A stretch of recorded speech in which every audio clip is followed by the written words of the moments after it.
सा भी रहा छोट से प्रसंग। अभी आप लोग नहीं बताते थे तो फिर हम अपने मन से गाई देते।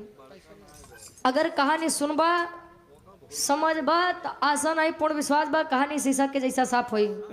लोग बताते हैं महाभारत का युद्ध समाप्त हुआ। महाभारत का युद्ध समाप्त होने के बाद द्वापर के अंत द्वापर का अंत हुआ और कलयुग का आगमन हो गया। अब हमारी कहानी कलयुग और द्वापर के बीच वाली बात। राजा परीक्षित राजा परीक्षित अर्जुन जी के पौत्र और अभिमन्यु जी के पुत्र थे। पांडवों का जब अंत हुआ तो पांडवों द्वारा राजगद्दी संभाली गई दी गई राजा परीक्षित जी को। हमार कहानी राजा परीक्षित से जुड़ी बा। कहानी सुनबा समझबा आसाना पूर्ण विश्वास बा कहानी शीशा के जैसा साफ हुई। आओ गुरु जी साथी।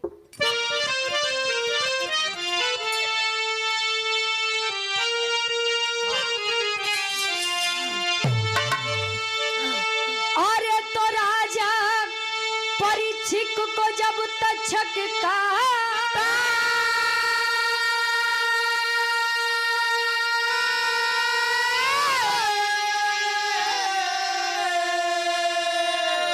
छाया राज में था सन्नाटा।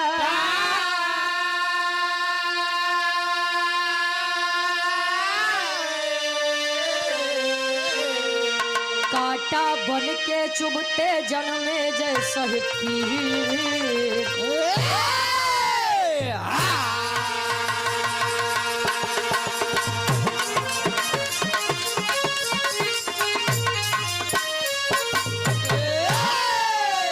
राजा परीक्षित को जब तक्षक काटा छाया राज में था सन्नाटा। काटा बन के चुभते जन्मे जैसे पीर। पीर का मतलब दर्द। राजा परीक्षित एक बार जंगल से जा रहे थे तो जंगल में एक ऋषि जी अपने ध्यान में लीन थे मस्त थे। एक मरा सांप था। राजा परीक्षित जी को थोड़ा मस्ती सूझा। हाँ हो अब ऐसा नहीं वो मस्ती केवल गधेले कैसा करते। उठाए मृतक सांप को और उठा करके नचाए और नचा के जब फेंके तो वह मृतक नाग जो था ऋषि के गले में जाके अटका लटका। ऋषि की आंखें खुली तपस्या भंग हुई तो उन्होंने श्राप दिया कि ऐ राजा ऐ राजन जैसे आज आपने मेरी तपस्या का उल्लंघन किया है हजारों वर्ष की तपस्या को नाश किया है मैं आपको श्राप देता हूँ कि आज के 7वें दिन के बाद आपको एक तक्षक काटेगा और आपकी मृत्यु हो जाएगी। आए अपने राज्य वापस आए राजा परीक्षित और अपने मृत्यु को स्वीकार करके नदी के किनारे चले गए। अतले होत का एक लाइन गीत लगत बा गजल। कोनो लड़की अपने लड़का यानी प्रेमी के रहन सहन बतावे का बतावे।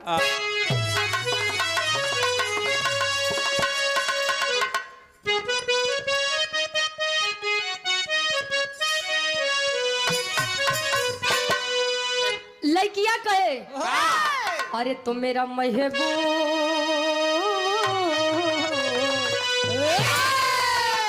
मेरा महबूब मेरे साथ बड़ा शान किया। मेरा महबूब मेरे साथ बड़ा शान किया। मेरा महबूब मेरे साथ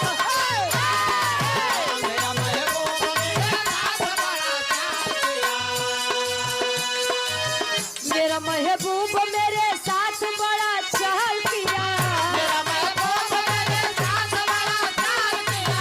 मेरा महबूब मेरे साथ बड़ा चाल किया। तो मेरा महबूब मेरे साथ बड़ा चाल किया चाल किया चाल किया।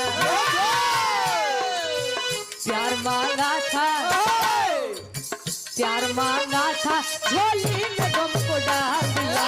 प्यार मांगा था झोली में गम को डाल दिया। प्यार मांगा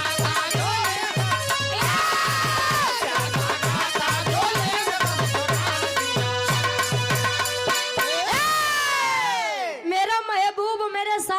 चाल किया और प्यार मांगा था, झोली को गम झोली में गम को डाल दिया।